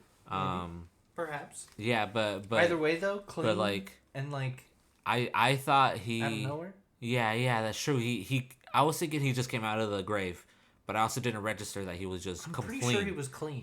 I don't remember sure him. He was pretty clean, because he was bloodied face. He had bloodied face and hella dirt put on his face. Yes, yeah. So but then when There's he and yeah, it wasn't when raining, right? I don't remember it raining. I don't think it was raining. This is after the rains. But yeah, how do you get the axe and shit before Winslow? Yeah. That's another thing. It's just like, how do you get out of the grave and like clean yourself, or just get out of the grave in general and grab the run axe. around, you know, to the front. Yeah, What? with And his you have a supposedly limb. limped leg. Yeah. What? Damn it. More ethereal light noises. I don't remember when that was. When he I think when he's walking up to the light now. Yeah, The because he kills him. structure of the light does not look like it belongs. Yeah. I wrote that and I was like, that's super abstract, but I'll explain more. We kind of already touched on it. It makes perfect sense. It doesn't look like the it belongs light in itself, the time period. The light, it's almost like a futuristic, weird, like, source of light. It's weird, like this weird Time Lord reflection. shit, Yeah, yeah, exactly. I wonder if that's how much on purpose is that did they design it to look otherworldly so that it just heightens the and also it just looks otherworldly because it just opens on its own. It's a side of thing. Yeah, and it stops and opens for him super smoothly too. Yeah, like I mean, Alien-esque. you can interpret it as like a hallucination, and this is him like finally like you know in his own mind, but also that shit is spinning and then stops for him and it fucking opens. Like that's also what we're seeing. Yeah. Right? So it is definitely, I think, unworldly. This right here, the way he spoke to the real Winslow sounded a lot like Thomas Wake. Like the way that Robert Pattinson spoke about the person who he killed. Yeah. Sounds like how Willem Dafoe would act towards him, like harsh worker, barking orders, wanted perfection. Yep. And that Willem Dafoe is kind of like a personification of all those things coming back to test him. And see if he deserves to be like forgiven, or if the vengeful spirit should like avenge. Yeah. You know? Right. And then this last page of mine is basically just like shit that I wrote down. Immediately I wrote light equals fire equals Prometheus, etc. Yeah, because of the whole. Yeah. Yep. Apparently, and then the thing about the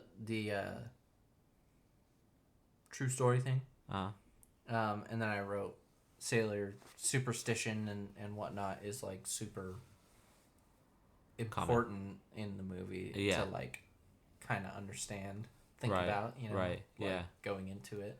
Yeah, and I think that's why that's why I think Willem Dafoe put this thing inside of the seabird inside of the water hole. Yes.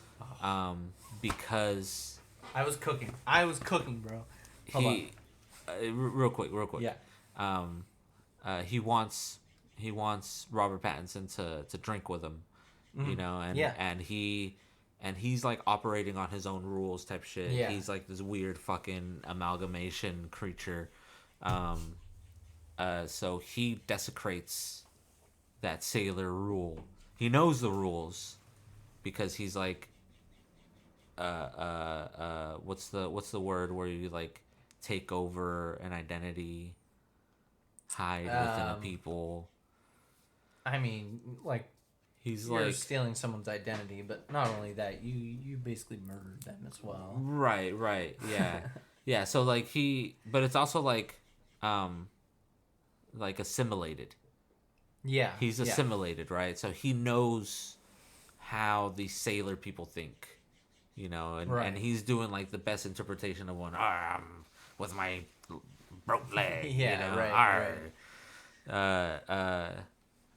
So where was I going with this? Hold up. What were you talking about earlier? He assimilated. Superstition, very important. Prometheus, Lighthouse. Yeah. Lighthouse is an they were knowledge. both doomed from the beginning. They both killed the fucking seabird, you know, and they both like. Well, I don't know. I'm like, I don't know, because was that thing just open? Their water. I don't remember. Their cistern. He comes up to it and it's already open, or does he open it? I don't remember. I don't remember either. But there is a bird in there. Could the bird have just gone? No, I think that. I mean, like, and the bird is also like. And then they open it. And the bird's also like in their like freaking wings off. I don't know, but why? My thing is, why would Willem do it though?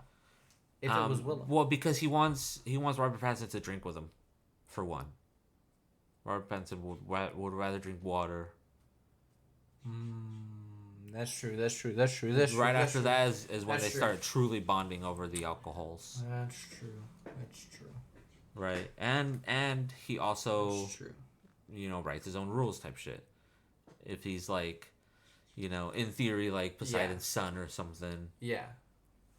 I also just noticed though the paternal thing. The movie also starts out with Willem Dafoe being extremely like demanding, very very dominant, and being like, no, this is how we're gonna do it and how you're gonna do it because that's what I say. Yep. And then as the movie goes on, he loses that control and that, you know, like power. Right. Over Robert Pattinson's character. He ends up actually kind of taking that instead. Yeah, exactly. That's my role reversal. Yeah, for sure. And and it's like a paternal thing, but it's also like like this weird like tension between them. Yes. I you know, jokingly attributed that to some like a weird gay factor. Yeah. Which there could be, but wait. It's a stereotype of all the sailor things. Including... You join the Navy, and the stereotype is... Oh... Yeah. Oh, my God. Yeah. That's so dumb. But yeah, anyways. Oh, Interpret that as like some gay factor, just like being, just like kind of being ostracized at the time and that kind of stuff. I mean, that's definitely part of the reason why when they got close and they like, you know, pushed themselves off and started fighting. I also love that he went into like that, you know, that old timey. Hell yeah, that's like late 1800s. Or put him up there, yeah.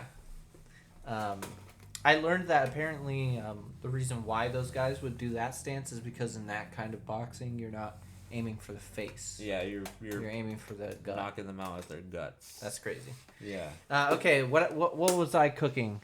Tell me if I was cooking or not. Okay. In Wake's rage-filled monologue over his cooking, he states, "A coral-tined trident screeches banshee-like in the tempest and plunges right through your gullet. Okay. And then continues on after that. Right. But in the ending, the seagulls pick at his exposed intestines as if this all came to pass. As if a trident speared through his gullet. And opened him up. And think about it. Will screech banshee-like... A Coraltine trident screeches banshee-like in the tempest. Do you know what a tempest is? No. It's like a storm. Tempest in a teacup. Storm. It's like a storm. Yeah. A tempest is like, tempest in a teacup. A tempest is a really bad storm. Yeah. Yeah. What happened? They got hit by a really bad fucking storm. Right. Yeah. Was I cooking? You was cooking. Am I cooking? It definitely, yeah, for sure. So he like cursed them with his extra worldly. Yeah, that's also the same monologue where he initially calls upon Triton. Yep. Hell yeah. And also Mermaid. Also Triton mermaid. is a man, so it doesn't really count. But in the lore, he has a fish tail, is what they say. So it's like, okay, so then people interpret that as like a mermaid. He's basically. a mermaid. He's a merman. Mermaid man and barnacle boy. But also, yeah. So I mean, like when he's beating up Willem, yes, he turns into the mermaid. Yes. The mermaid. Yes. But he's in Greek mythos. I think that he's just considered a shapeshifter in general. Yeah. And it kind of whatever. But was he the mermaid in?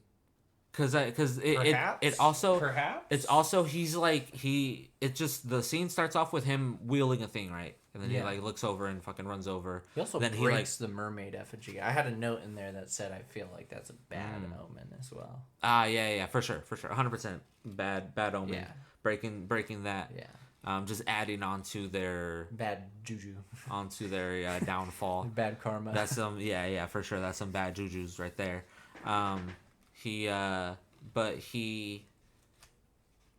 It kind of cuts to what, like next morning or something, right? Yeah. So it is almost a dream, but could it be? Could that just be Willem Dafoe, or like in a trance, kind of like? I was thinking maybe it was Willem Dafoe. Yeah, and he like touched his boob and like went to like look at his fucking. Okay, Mercy. I get what you're saying. Like the he went to go look at his Mercy and he started. But then he was like, yeah. And then the mermaid started laughing because he's like, bitch ass. Yeah. You want some of my Mercy? Yeah, dude, that makes sense. My brother. My brother. Yeah. I do also think that it could just like in the realistic interpretation of the movie as a whole. He was just mentally unwell. Yes. He just had bad vibes. Right. And he was racked with guilt, bad shit. for sure. Well, not just guilt, but also just like weird sexual stuff and like probably hallucinations. If he's actually having all those visions or just really weird dreams, but sometimes really weird dreams can affect your vibes. Yep. So, your waking lives. Yeah. For sure. I don't ever remember my dreams. Me either. But sometimes I wake up with like more clothes in my hands than I was wearing when I went to sleep. Okay. And like socks, like 2 pairs of socks. I be doing weird shit in my sleep though, not gonna lie. Real quick, when I have dreams, it's always like those videos that you see online where it's like someone filming some weird random incident that's happening in real life. Yeah. But then the caption is like, "Why is this how my dreams are?" You know. Okay. Yeah. I have like dreams like that where it's like yeah, you know, just like a weird. Like there. Have you ever like seen you're in the middle of a city and then there's like a fucking random horse with no rider. Yeah. Have you ever seen the video, the YouTube video, ASAP Rocky, Taylor Swift? No. Should we watch it for this podcast right now? in these last minutes? I don't know. I don't know. Just like one minute of it. I think that should be fine. 1 minute of it. You're closer to it, so is that Rocky Taylor Swift? Yeah, it's Taylor. Yeah. Okay. So this is we just gotta watch the first minute of it. Let's just turn it down real quick. I don't know how loud it's gonna be. Yeah, for not too loud. For those at home, you can check this one out yourselves. But imagine the Lighthouse. But anytime he wanted to sleep, this was his dream. Yes. Right. Okay. This is perfect right here. I think. What? Okay. Yeah. Right. So, I understand. This is what I'm just getting at. This is how my dreams are, though, is what I'm talking about. Yes. Like, yeah, like that right there. That's hard, bro. My dream would be walking out of a bathroom. This is how the dream starts. Yeah, too. yeah, for sure. Dream starts in a bathroom stall, taking a dunk, you know? Yep, fast stinky. Finishing up. Yep. Pull up pants, buckle, walk out. Boom. Guy standing at urinal on his head. Yeah. Vine boom sound effect. Other guy dream. pissing, completely normal. Yeah. Completely normal. Then the Sasquatch comes in, peeks his head into the doorway, pops out real quick. And then the dream would continue, and I would wash my hands, normal washing hands. You're not expecting you're thinking, oh, he's gonna turn on the faucet. It's gonna be something weird. It's gonna be like Hennessy. Soda. Yeah. Okay. No. Completely normal hand washing. Walk outside. It's like my mom, not a Sasquatch. Okay. Or it's like a random woman who I have never seen in my entire life, and they're like, "Hey, why'd you take so long?" Yeah. Like we're friends, and I'm like, I don't know this one. Who is this? I have weird random shit like that. I'm trying to remember my dreams because there are some times that I do remember. Right. The latest one, and it is always something like hella mundane. But I can't remember exactly. I can't remember too well what happens. Shit is always just like hella mundane too. It's just like you're just walking, all right, or you're like at a store, or you're at work. You know, it's always just something like that would happen every day. Now, but how much weird? How much would that change if you worked at a lighthouse and you were getting abused by your boss? That would make it so much worse. Yeah. I think right now my life is chill enough to where if I have strange, I mean, if they offered me enough money, then I wouldn't, you know. Oh, that would also happen. But when I do my hands, it wouldn't be sparks. It would just be normal. Oh, okay. Yeah, you know, interesting. like just weird shit like that. So that. it's like sparking. Yeah, I mean, there's like a dolphin or something. Yeah, there you go. You know, it's like buffalo being okay. By a helicopter. All right. Oh, sick. Dude, that was wicked. It's sick. You know, that's actually that's real, a real though. thing. That's a real thing. Yeah, for sure. That's the thing. Like a lot of these things are just real. You know, they're just definitely extra difficult to distinguish what is and what isn't. Right. Look at this guy. That's a nightmare. That's a nightmare. Actual nightmare. I didn't like the. Yep. Hold on. Look at this. Yep.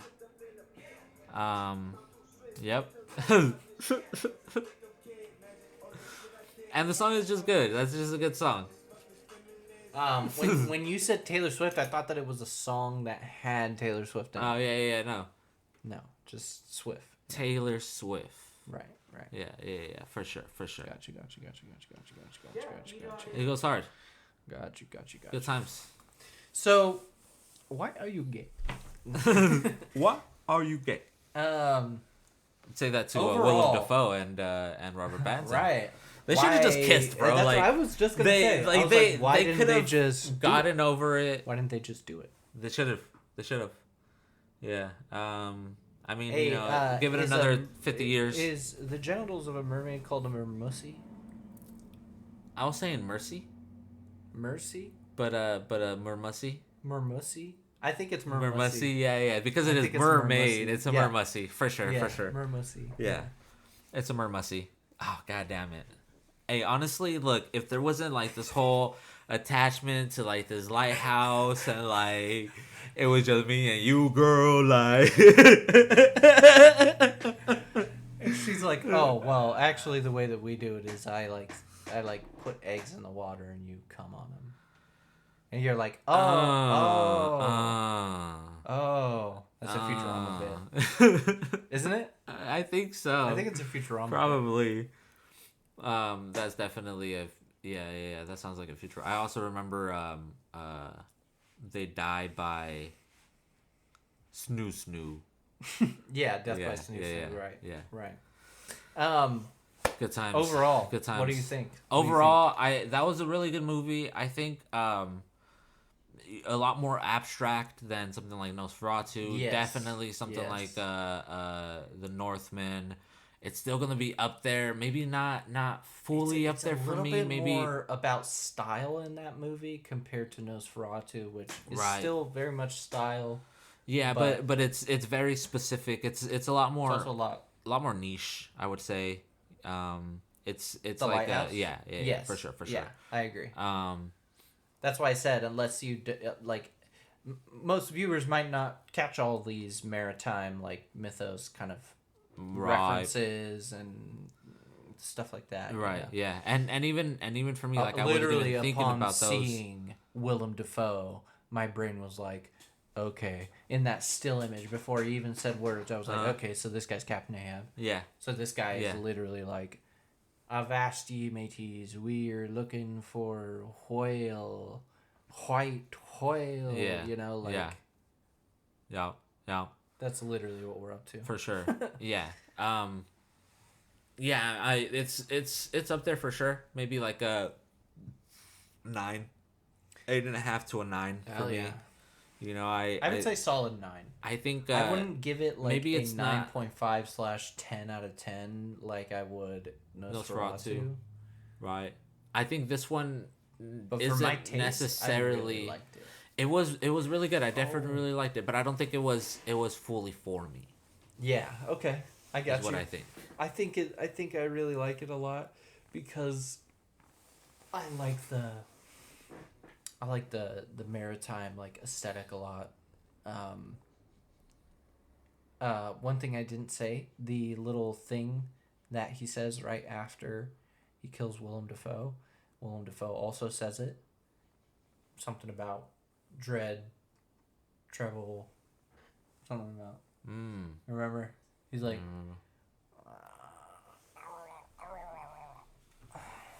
Yeah, it's, what like about killing the. Every time that he would sit down for fucking dinner.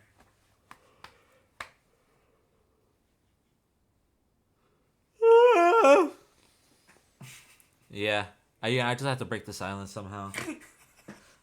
Dude, the ending was like terrifying.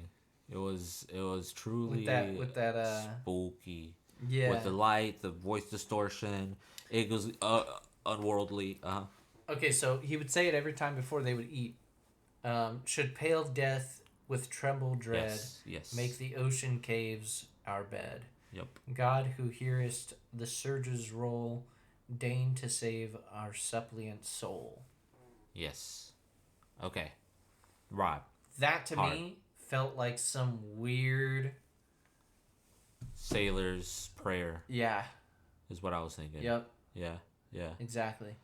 Of some like weird occult thing, you know. Yeah, for sure. Fire. That worship like a specific deity or some shit. Yeah. Fire. Maybe even Triton, something like that. Triton, yeah. Yeah. Hell yeah. Exactly. That's dope, dude. That's a good one, man. I really liked it, but I also understand and see how it might not like appeal to everybody. Right, and I think I wouldn't give it.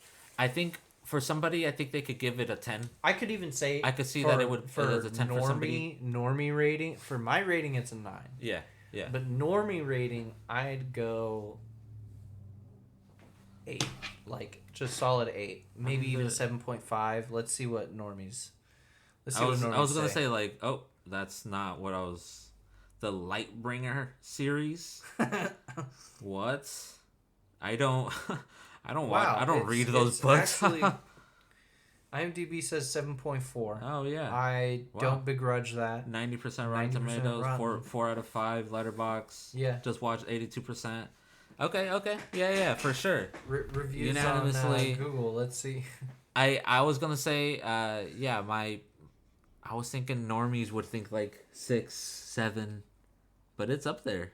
Yeah, a lot of people like That's what's up. That's good. I might go on a limb and say that I like The Witch more. You know, I think so too in terms of The Witch. Okay, this is what I think it is. This movie just isn't fully for me, is what I was getting at. The Witch is something that's a lot more up my alley. Right. That I already like know that I really like that type of spooks. Right. So something like that might get a little bit higher. My love for the maritime stuff probably started with. So are we just going to watch all of Robert Eggers? Yeah, I think the only other movies? thing is the Northman, but I don't know. If, I don't know if it's on anything. I don't. I mean, yeah, there's ways of. Well, yeah, like Prime Video and stuff. That's true. That's true. That's true. That's why I love Pirates of the Caribbean. But yeah, like. Anyways, that was beautiful, gang. Thank you so much for joining us. If you did a little chief along, then squeeze my.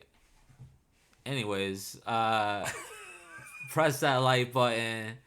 The whole audience should put their fists up like Robert Pattinson.